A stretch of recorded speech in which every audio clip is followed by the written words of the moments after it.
Welcome back. Welcome back, everyone. This is like another way to say, please be quiet. We're thrilled to have our next speaker. She's an award-winning radio and podcast maker, composer and journalist based in London. Her session will be about groundbreaking audio documentaries. She's a big advocate for audio. She says, in our visual world, the audio format still remains one of the most intimate and powerful forms of expression. As a radio maker, I couldn't agree more. Please give her a warm welcome, Hana Walker-Brown. Hi, thank you. I'm going to try and do like various things at once, and I feel like when you ask someone in sound to make something visual, we kind of overcompensate. So this PowerPoint might have nothing to do with what I'm actually going to say, but hopefully... Oh. Spoke too soon, didn't I? I tried to make a joke out of it.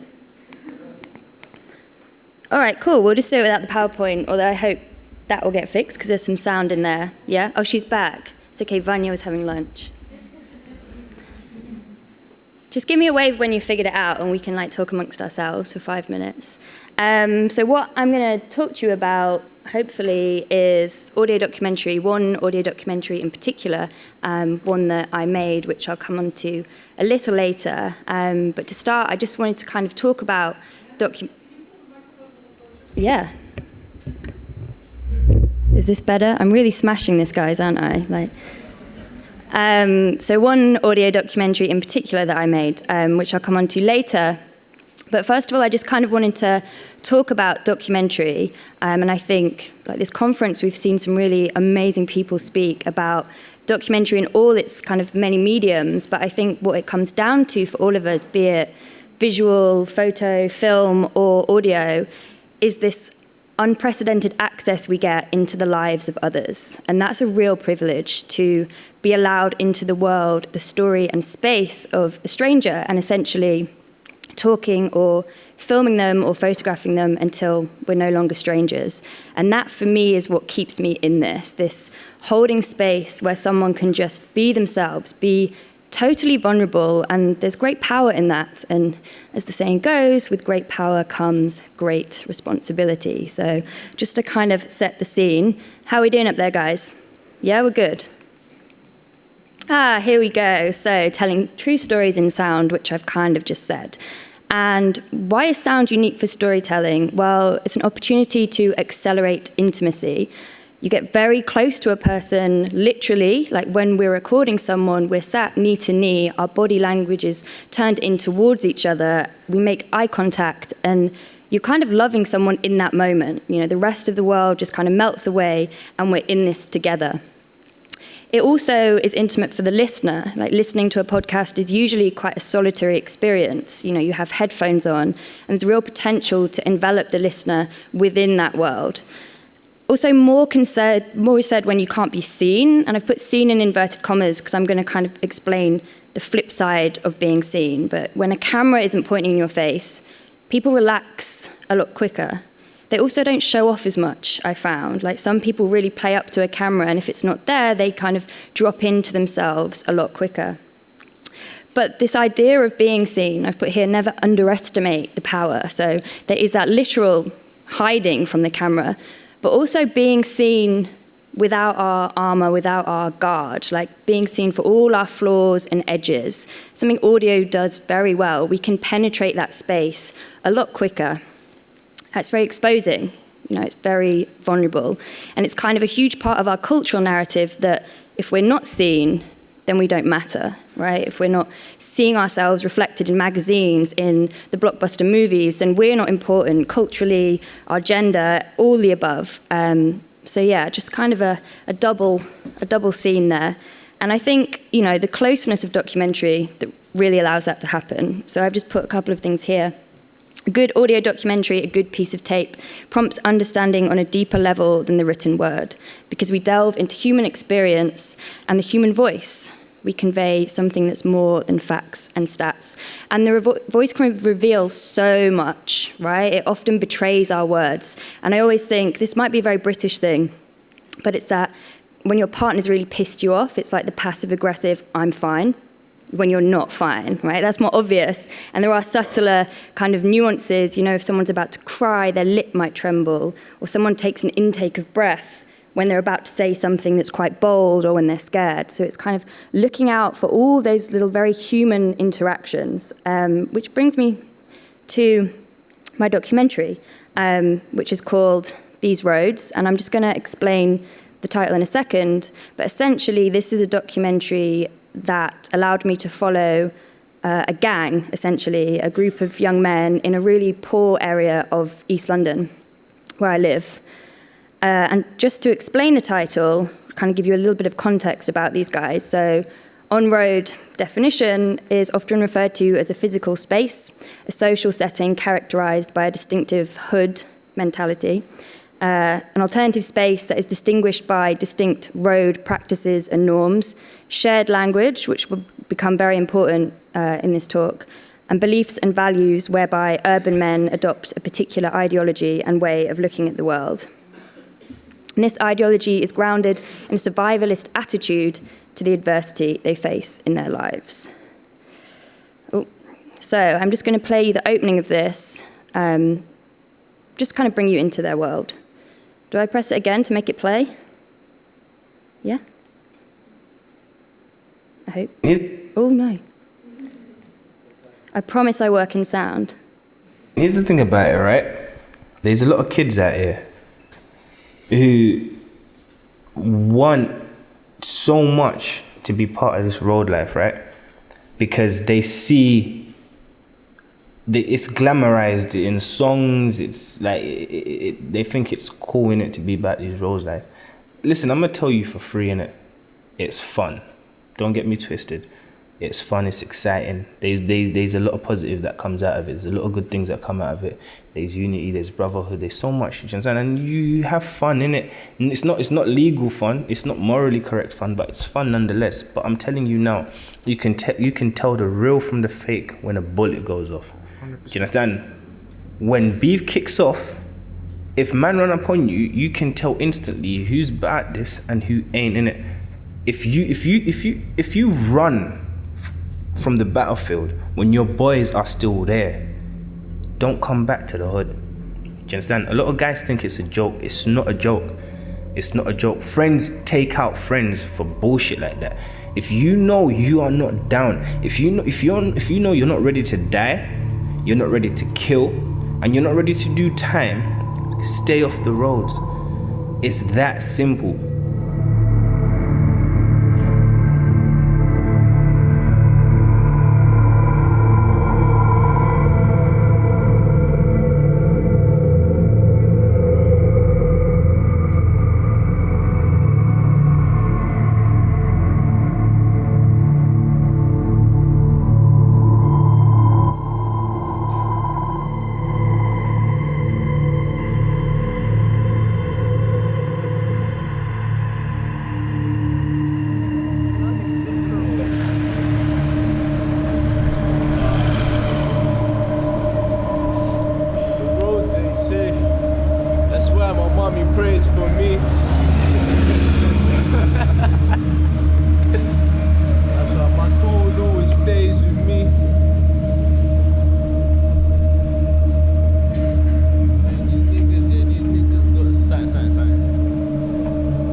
up on you, that's the scariest shit ever. Most of the time, I just carry on walking, but I'm thinking the worst situation, which is basically they're shooting. Here's the thing, right? A lot of people don't understand, yeah? Not every car that pulls up on you, you're gonna get nervous, innit? Because there's what I call hood whips. Do you understand? There's certain cars, yeah, that are just... So if this car pulled up on me, I won't care. Obviously. If that car pulled up on me, I won't care. Let that car cross the road pull up on me, I'm getting kind of nervy. Do you understand? And you're gonna look at certain whips. Forget this one. There's certain whips that man on road look at just this, drive, for instance, innit? yeah, look at this, yeah. If it was It's the Golf in black, gold, forget that. In black, those Golfs, those are legendary Golfs. If you hear a Golf, if Golf pulls up on you, it's tense, you know. You're thinking, wow, go on, like, man, I'm gonna try to jump out. There's two types of cars on these roads. There's normal people car, and then there's hood rips like that. Not that. especially when they only have like the back windows. Okay, that can't be a hood rip. That's a Merc, my G. Where are we going? Okay. Straight up. Oh, we're going to secret location. It's okay. That's my little hideout.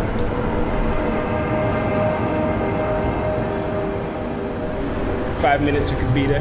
10 minutes.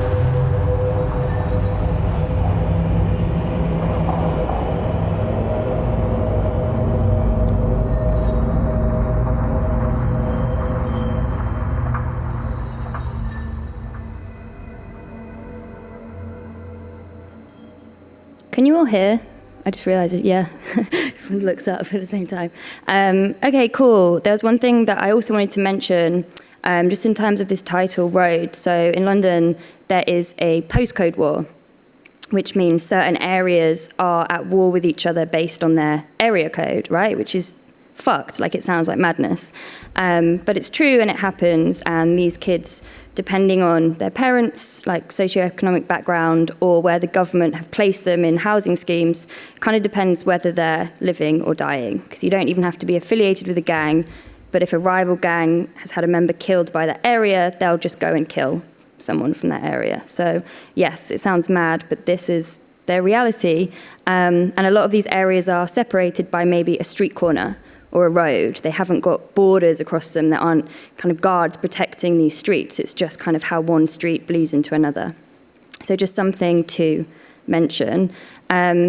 So throughout this, I'm kind of going to talk about the before, during, and after making process of this doc. If anyone has any burning questions that they want to ask kind of throughout instead of at the end, then just raise your hand and we'll try and do that. Or if you can write them down, leave them at the end. That's fine too. Oh, yes. Oh, no, maybe. Oh no, now I've messed up the... Do you actually live in that same area as the guys that we're here? I used to, yeah. Yeah. Yeah. Okay. Oh, okay, we're straight in. Oh no, what have I started? I think it's an excellent idea. Okay, cool. Katinka. Maybe good to know this beforehand. What ethnicities are we talking about here? You're talking, there's two Caucasian guys, two black guys, and one guy whose mother was Indian and dad is white. Okay. Er is daar iemand? Oh, je hebt iemand, ja. Sorry, really guys. run on You're going to these. have to do some work now.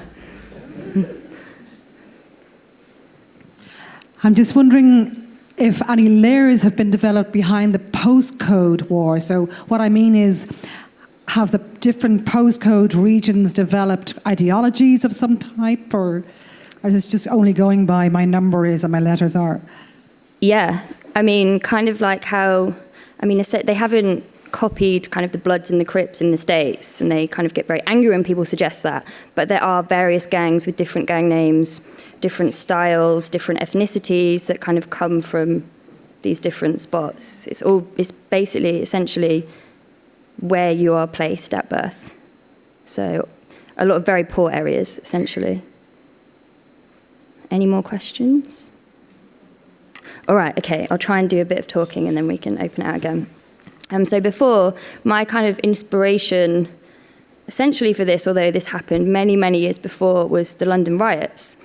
And at the time the London riots happened, I remember being quite young and impressionable and angry that this was happening in London and that these young people were being kind of mistreated, and there was a terrible injustice. And I felt that all the conversations happening and all the kind of literature and coverage was from people on the outside looking in, like trying to make sense of this situation. So the government were putting their 2 pence in, the police, the shop owners, quite rightly, who were being looted, but we never actually heard the living, breathing voice of those riots, which, you know, were the people involved. And I remember specifically on television always seeing these kids with their hoods up, so you could never see their faces, and their statements had been dubbed over by actors, or they were taking like the tiniest soundbite where they were either saying something really awful and, you know, highlighting how dangerous and violent they were, or saying that, you know, they had nothing to do with it and they were angry, but it was never really in their words. And another one was just the silhouette, but again, they always had the hood up, and a news reporter had written a statement which was kind of being shown across the screen as we saw this silhouette. And I just thought, that's not right. Like, that's not okay that we're, like, whether they're pissed off or whether they just wanted trainers, right? We're still not hearing it from their mouth. So I started looking into it, made some really kind of wanky short pieces that you do when you're 21 and like, I'm gonna like change the world. And nothing landed, right? I'm trying to put my own outrage onto this situation that has fuck all to do with me, quite frankly, but I'm seeing it and I'm responding to it. And I trusted that outrage, that it would get me where I needed to go. But what I had to do was let go, to let it all go, because it wasn't about me. And so this is kind of the biggest learning curve for me, which I've put up here. And I'm swearing a lot, and I hope no one's offended, but just to kind of emphasize my passion, I hope.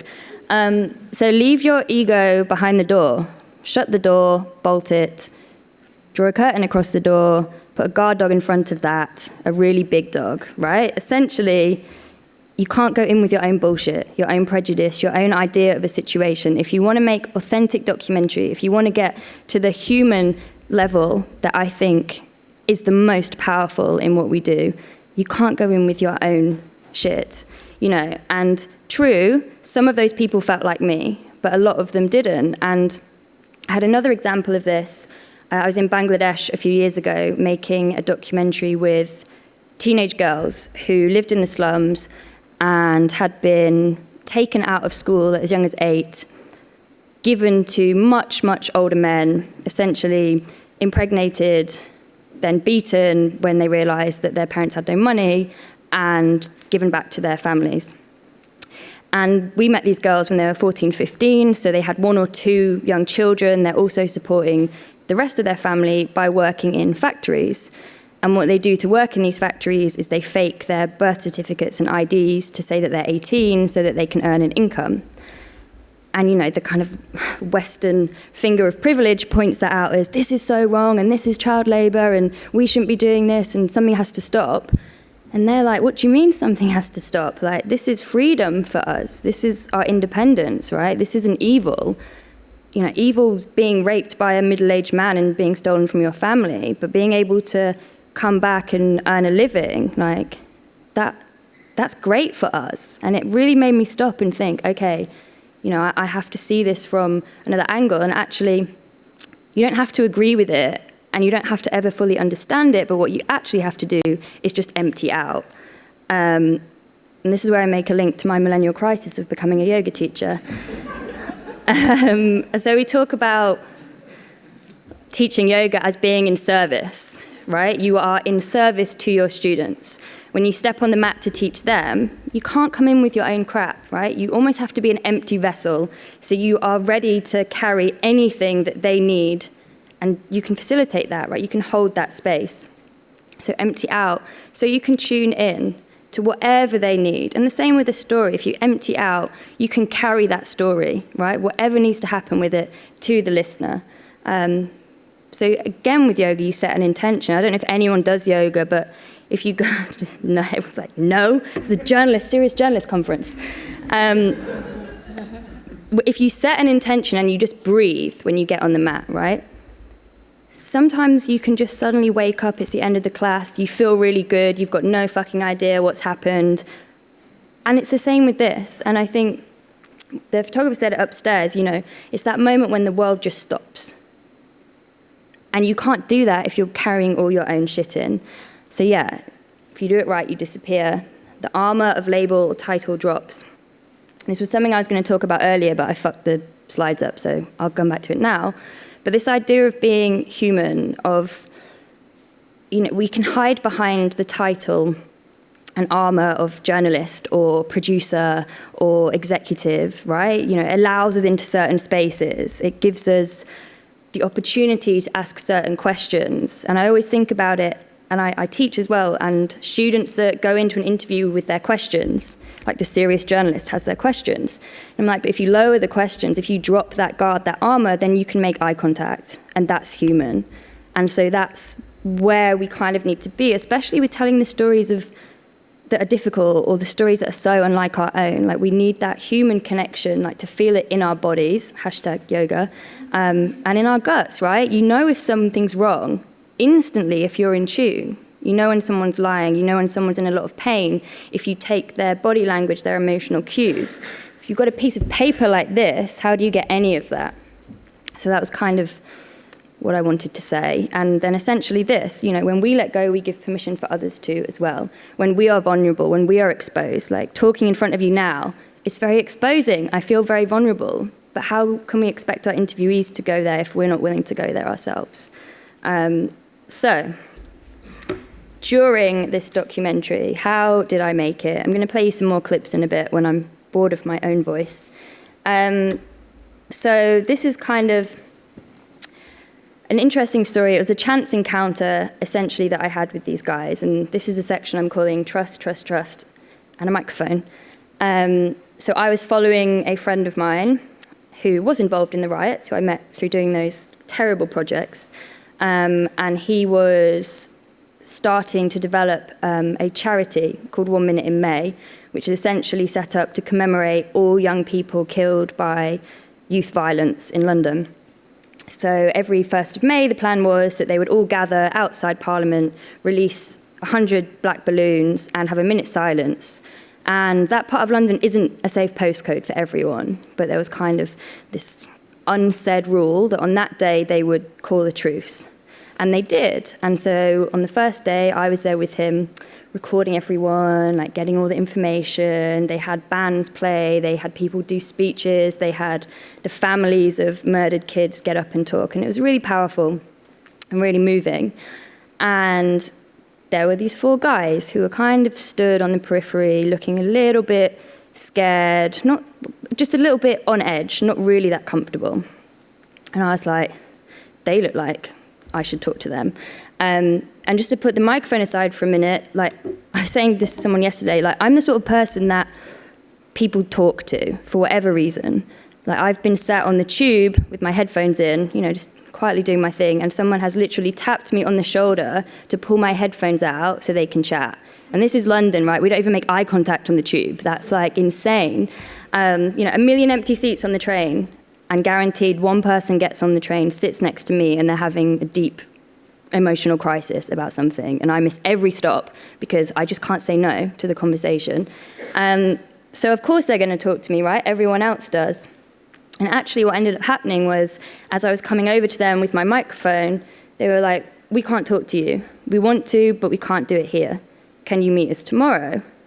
I mean, that's like catnip to a journalist, right? Of course, there's something in there. They can't talk here, like gold dust. And so we met the next day, and we met at Stratford Westfield, which had a new postcode because it was built for the Olympics. So no one had lived there at that time, so it wasn't currently affiliated with anyone. It was like a safe ground. And I always remember they ordered hot chocolate, which I thought was really innocent, and just this real like juxtaposition of what we were like talking about. And they said to me, we're kind of sick of, again, we're either the kids that are like reformed and we're really great now and look at all the great things we're doing, or we're like these violent, awful people. And they were like, actually, there's kind of 50,000 shades of grey area in between that. And it was the grey area they wanted to talk about. They were like, people never get it right. People never really ask us, they never put it in our words. When we're ready to talk, like, can we talk to you? I was like, well, yes, obviously, that's what I do. And it took months, like it took many, many months for them to trust me, to trust that I wasn't going in with an agenda of my own, that I wasn't trying to do that kind of BBC headline thing. And also that I trusted them, right? We have to be safe. That's the human part. But also I had to make a story because that's our business. We're in the business of telling stories. So I had to be safe. It had to be something that I could potentially put out into the world. And they had to trust that I was the person to do that. So eventually, a few months after that, I went to meet them at a tube station. I took an assistant producer for numbers, and they walked us to an area we didn't know, to a postcode we didn't know, to the house where one of the guys kept his wife and children because it was safe for them.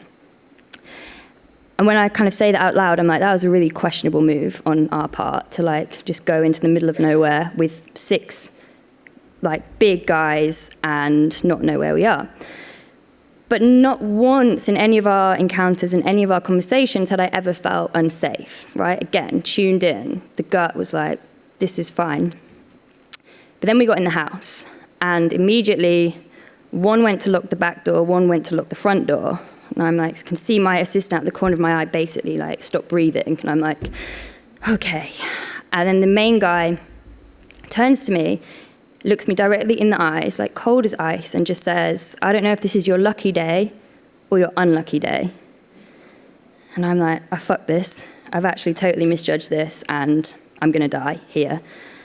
Try and keep it together, but when I actually speak, my voice is about 7 octaves higher than it usually is. You know, when you're scared and you're like, why is that? It's like trying to keep my cool, but like, no. And he takes the most unnecessary and dramatic pause that I've ever heard anyone take in a conversation to this day. Like, she's basically passed out, my assistant, and I'm like literally there's me, and that's it. And he says, I'm sick of being politically correct, and I have a lot to say, so this is going to be a really long recording. And I'm like, he was like, what do you think I was going to say? And I was like, prejudice, leave it, get it outside, like, just don't, you know? And so that was a really big lesson. And I, you know, I should have trusted my gut that they weren't about to kill us or whatever. So then I said to them, okay, like, what do you want to tell me? And they just talked and talked and talked, and we kept the mic rolling. We followed them everywhere. They showed us around. The first recording we did with them was 9 hours, right? And we didn't stop. And then kind of eventually we sort of disappeared, right? We disappeared, we became the mic, and in the end it was just us sort of within their world. And I kind of said this at the beginning, but just to reiterate, you know, the mic punctuates a person's space, right? And it allows you in there. And once you're in there, if you can let it go, if you disappear, then, you know, you're safe. And that's where this real magic happens, right? And eventually when the mic goes, it's just electricity. And again, this was said upstairs, when time just stops and you know in that moment that you are in the right moment. And when you come out of it, you feel high, right? And I think that's what I find so addictive about storytelling and hearing other people's stories is when you kind of leave that space, the world is different. Like, things have shifted and you can't put your finger on it, but it has, and it feels better. And so we chatted, they told us a lot of stuff, so I'm going to play you shortly. But it's not just the voice that the mic picks up, which I've put here. Sonic and sound environments are also recorded, as well as asides and thoughts, accidentally or on purpose, that can bring forward twists and tales in a story or an even more intimate portrayal of character that words simply cannot. And this is why we keep it rolling. And so I just want to play you a couple of those clips now that weren't prompted by me. In fact, I asked very few questions, but there's given indication of these guys. Ooh. Can you imagine, yeah? The binmen are on strike in this borough. I don't understand that. For the last week, no one, as you can see, all down roads, no one's stuff's been taken. So God knows. They got beef with people. This cat is dead. Isn't this the cat that you ran away from? His eyes, why is his eyes looking like mint sauce? What the hell is mint sauce?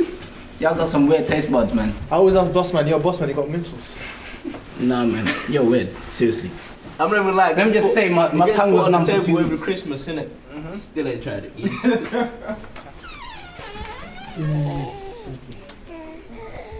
He's my youngest, for sure. He's 10 months now. He doesn't understand. Not many guests come here at all. So he's like, what is going on? Drinks? Yeah, I'm sorted, bro. you're always sorted.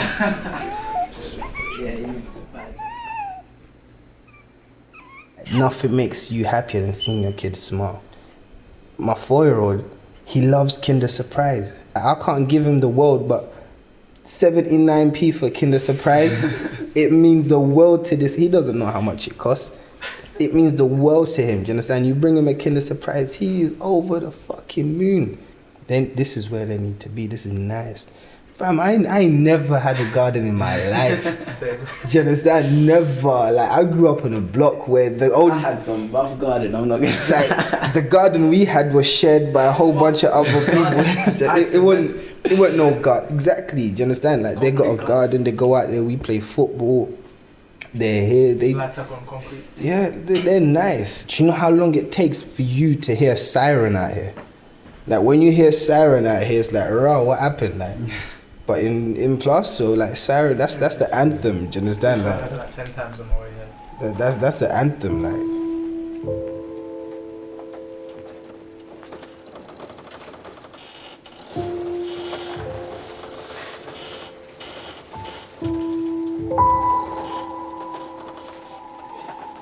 I'm just a kid that was raised in East London, right? Dad was a violent guy. He was always in and out of prison or whatnot.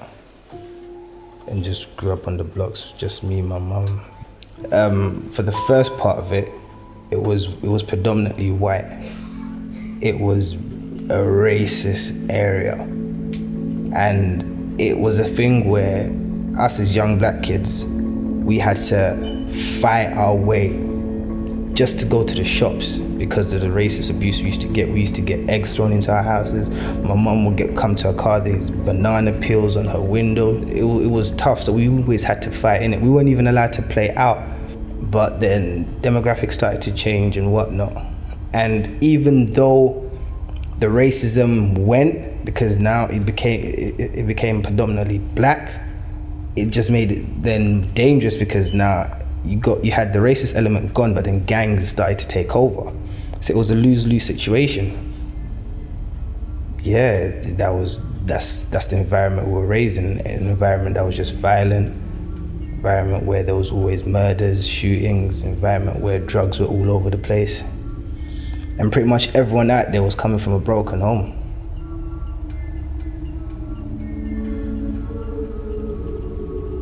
Here's how real it is. When you wake up in the morning, yeah, and you open that fridge, yeah, first of all, you wake up in the morning, yeah, you're in a bed, yeah, that you shared with your brother, right? That, I don't know about most people, yeah, as much as I love my family, it's not nice. Like, do you understand? Like, when you're sleeping at opposite ends and you got some niggas toe in your ear, like, it's not nice. Do you understand? It's not nice. You know, you're having to cut the toothpaste just to get a bit out of it, and then you go to the fridge because you're hungry, and literally there's nothing there. Like, when you look at your house like that, in that environment, and then you have to go to school in that state. That's how you woke up. I go to school, I do not have shoes. I now need to wait until whenever it is that my mom can get shoes, that I can come back in, but you told me I cannot come into school.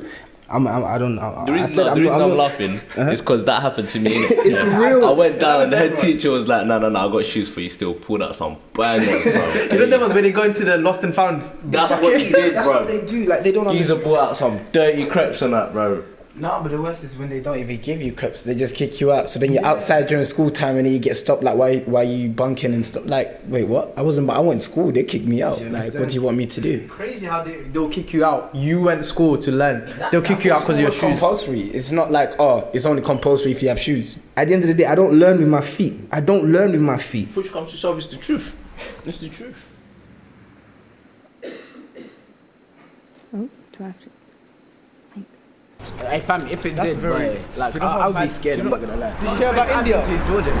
Jordan's hella hot. Did you hear about India? Today in the morning, it went up to 102 Fahrenheit. No! What are you doing? You drop orange on your. That's you anyway. You need beat to yourself be mad at yourself, innit? Beat yourself up, innit? I beat yourself up. Look, I just got a drop of orange on my trainers, man. And they're all white. And it's right in the middle. I can see it. And it's right in the middle. Fuck it, vanish. Hey, you should have pointed it out. Now I can't help but look at it, bro. Look, and it's still dripping, you know. Listen, yeah. India, yeah. 102 Fahrenheit. Do you think I care about India right now, Gee? 102 Fahrenheit, yeah. Hakim, why have you got oranges in your house, fam? You should have taken the banana like me. I took one. You didn't eat it first. Them ones where you think you should have bought the black ones instead. I was thinking of buying the black ones instead, bro. If I bought the black ones, this wouldn't be visible. No, but then you would. Okay, so the first clip you can remember, he starts off saying the bin men are on strike. And again, it's just a little aside. A lot of this stuff is show and don't tell, which is really important to me in my work. And I tend not to use a narrator to kind of explain the situation. You know, I want the listener to feel like they're right there working things out for themselves. So little asides like that, you know, the bin men are on strike indicates the poorness of the borough. The orange juice on the trainers, like honestly, this drop of orange was like minuscule, and he screams in the street and I'm like, what's happened now? And it's tiny, like you can't even see it, but it's really important to them to look great all the time, like to have these box fresh trainers. And then, you know, the Indian guy who's always trying to talk about India, and he always gets shut down throughout the whole doc. He's kind of the comedy character that's like trying to be the big man, and every time they're just like to like back down. That's kind of like throughout the doc.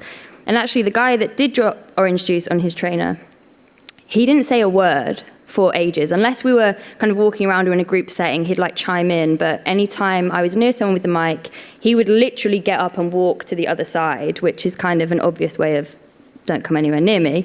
And we didn't push him. Like, clearly he has something he needs to say, right? But I'm not going to push it until he wants to come. And it comes back to that kind of idea of holding space, you know, not gunning someone, not kind of going in there like he's the journalist, like I need to get the story, but actually just letting him find his own way in.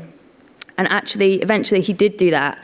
And I'm going to play the story that he then told us when he felt okay to, and skip this. Although actually, this kind of quote from Alan Hall sums it up quite nicely. We ask people to sing, let them laugh, and we sit quietly through their pauses. You never know. So this is kind of my you never know. You can't be half-hearted about it. You don't go into a situation with a heart, with emotion. Do you understand? Like, if you need to stomp a nigga on his head to take him out, you stomp on his head. You don't think twice about it, thinking, what if he's damaged? If he's damaged, he's damaged. Do you understand? He came at you. You need to do what you need to do. You can't have a heart like that. You have a heart like that because you know why you can't have a heart, right? Because people take your heart straight for granted. There you go. Straight for granted. There you go.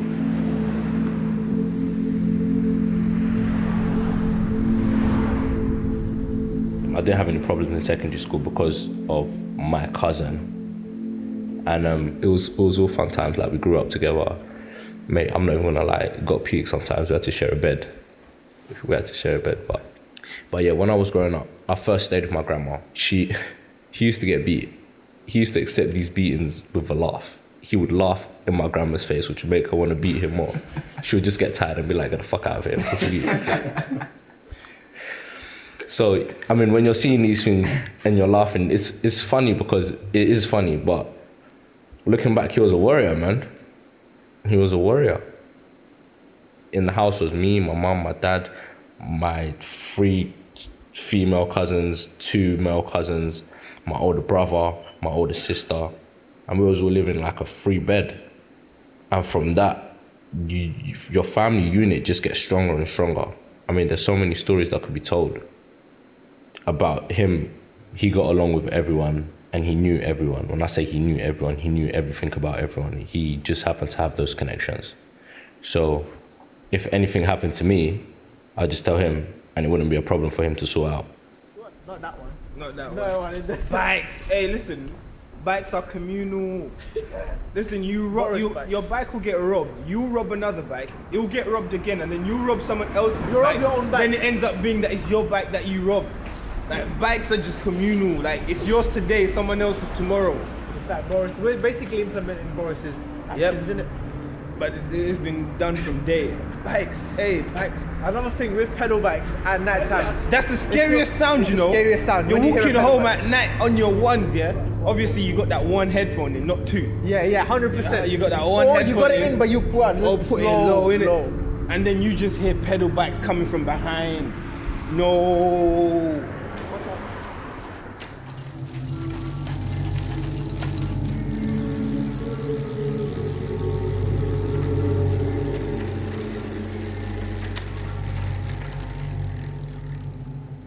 I was in school.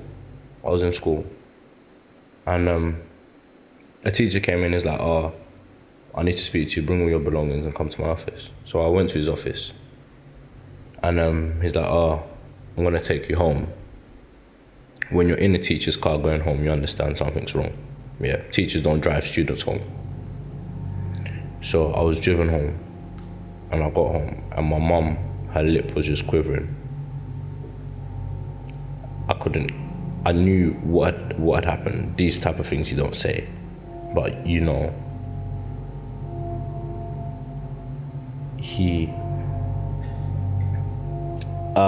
My cousin was unfortunately killed. He was unfortunately murdered. He was stabbed 32 times. And this was going home from a party. He was set up. I can't say who set him up. I can't say which area they were from. But he was set up. He was chased down for a long time. And he was on his bike. There was CCTV footage of him on his bike. And that was on one camera, and then the next camera was him just running. He'd been taken off his bike and he was just running on foot. And you see several boys come on bikes, supposedly his friends.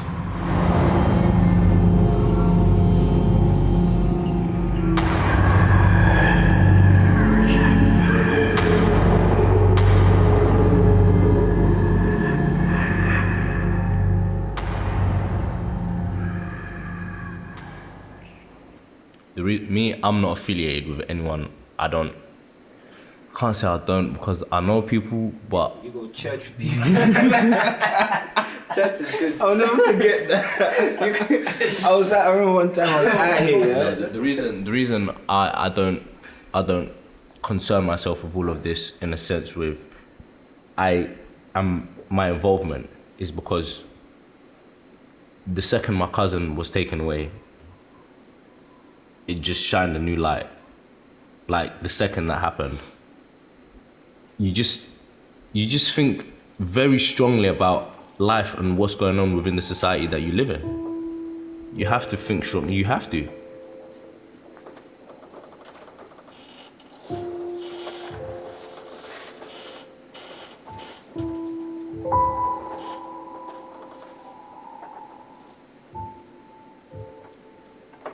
He managed to stay alive so that his mum could get there because his mum wasn't in the country at the time. So his mum made it to the hospital. He wasn't looking like himself when he was in the hospital because he'd been stabbed so many times in so many different places. His body was just bloated, filled with water. He had some stuff coming out of his mouth. He was on a drip. He just looked maybe 3 times his weight, and he was a big dude. Yeah, he could run, but he was big, like, and as soon as his mom got there, she was speaking to him, and from being in this type of coma thing, he managed to let out a tear. Couldn't say anything, managed to let out a tear, and that was it. He flatlined. But I mean, there was nothing we could do. Everyone just stood around. Everyone started praying. Everyone was consoling each other. But me, I mean, we haven't got too many men in the family. But as I kind of had to take my place as one of the men of the family, I couldn't cry. I couldn't cry because if I cried, if they saw me crying, everyone around me would start crying. Now people were crying already. So I didn't want to try and let that fall down in a sense. I mean, that day damaged me. I don't talk about it to many people, but it damaged me. That was the one day that I saw my whole family, the structure of my whole family just collapse inwards. And there was nothing that anyone could do. I mean, the life we live is a horror story.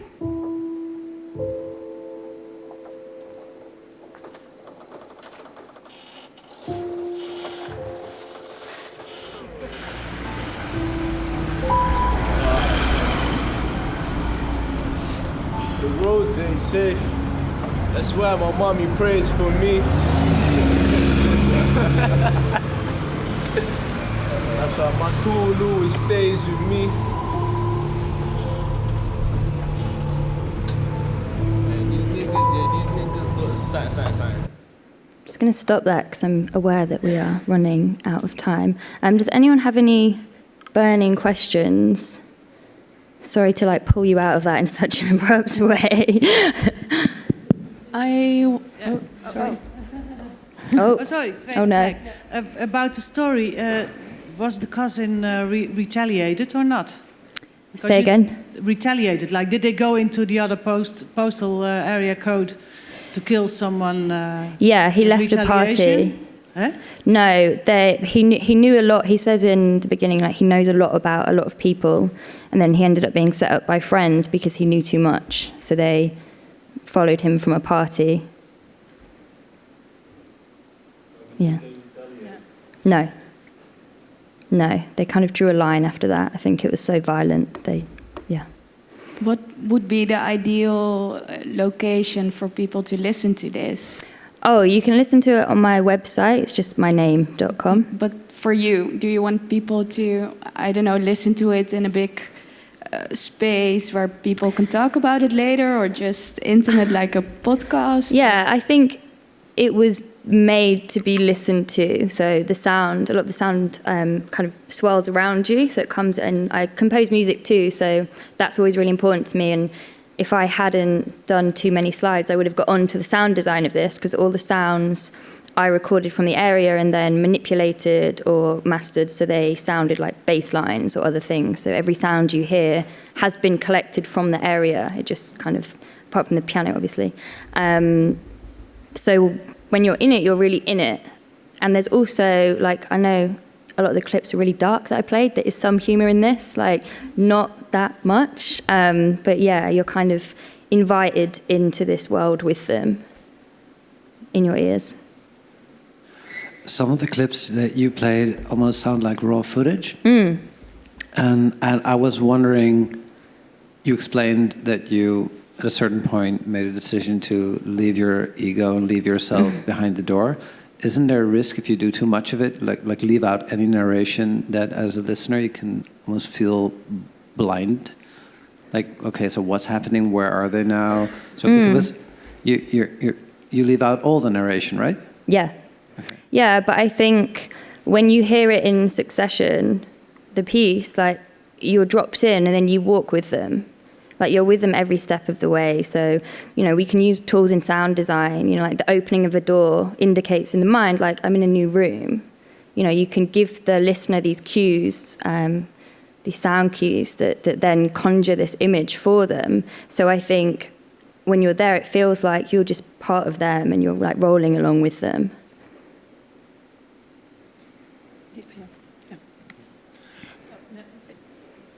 Oh. Fighting for a question. Wait, why can't I see you? Here I am. Oh, right, hi, sorry. You were on the street with these guys, and did you also take them apart? Because, for example, this personal story, where did he tell you? No, they were all together at all times. But they would, the main guys, obviously, he wants to talk, he's got the language. That was another thing I wanted to talk about, was their language, because I found it really poetic and really beautiful. And so my decision was not to explain it or to get them to explain their vocabulary, because then I'm like, well, then who's it for? Like, we talk about being seen, but if you're asking someone to explain themselves, then it kind of takes that away. But they spoke one by one, and that guy at the end, as I said, like, he just was like, no, I don't want to do it. And when he spoke, it was one of the first times that when someone else was speaking, they just all stopped. There's like maybe one tiny aside, but they let him go. Yeah, I like the difference between those, the silence in that part of the story. Another question here. So in the beginning you mentioned like area codes and the system being set up this way. I wonder, how aware are they of that fact? Do they blame the system, or do they keep like mostly fighting just against each other? Massively. He says this great bit that I didn't play, where he talks about the weapons they carry. He goes on a rant about, like, fuck the Queen, because the Queen gets to carry, or her guards carry weapons, and they're like, well, why is her life more valuable than mine?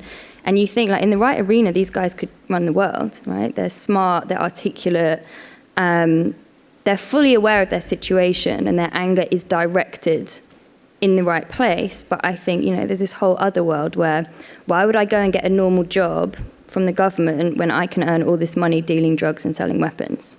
Like, that doesn't make sense to me. Like, it doesn't make sense to me. Like, why is anyone doing that? But yeah, they're very aware. They're very smart. I remember a BBC producer saying to me, "Oh, I didn't realise people like that would be that smart." And I was like, I think that says more about you than it says about them. The other thing was like, oh, I like the bit where he talks about oranges and bananas. I didn't think those people ate fruit. I was like, okay. Ego. Last question. Yes. Oh.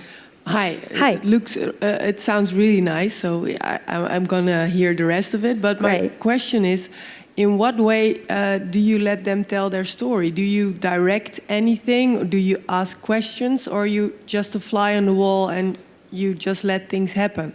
Most of it, I'd say 80% was just letting stuff happen. I said that first question, like, what do you want to tell me? And at first it was like, I want to say this, I want to say this. It was like, okay, like one at a time. And then we just said, look, we're just going to follow you. You just like show us around. There was a few cues that we gave them, but a lot of it, they just said, and it was, honestly, it's mad because that never happens, right? That was really kind of lucky on my part that they were like full with this stuff that they wanted to share. And I allowed that to happen. And, would you ever spend 8 hours doing your first single recording? Probably not, right? We don't have time to do that. That's long. Like, we were exhausted by the end. But also, if they want to talk, like, let them talk. So, yeah, we did that. This is not where I wanted to end, but we can, like, tie this up in a bow and continue it with drinks. And one more question. That's going to be mine. Oh. What do they think of the documentary? What did they think? Yeah. Was it all the shades of grey they wanted?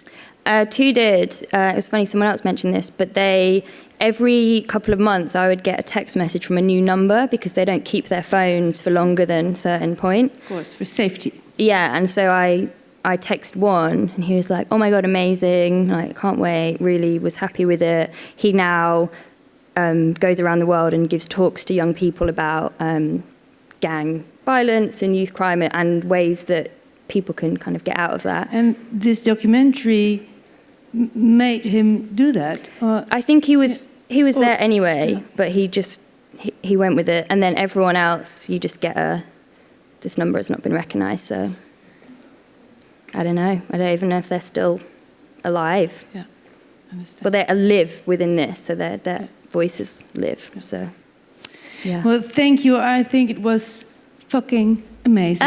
Thank you, Hana Walker-Brown. Thanks.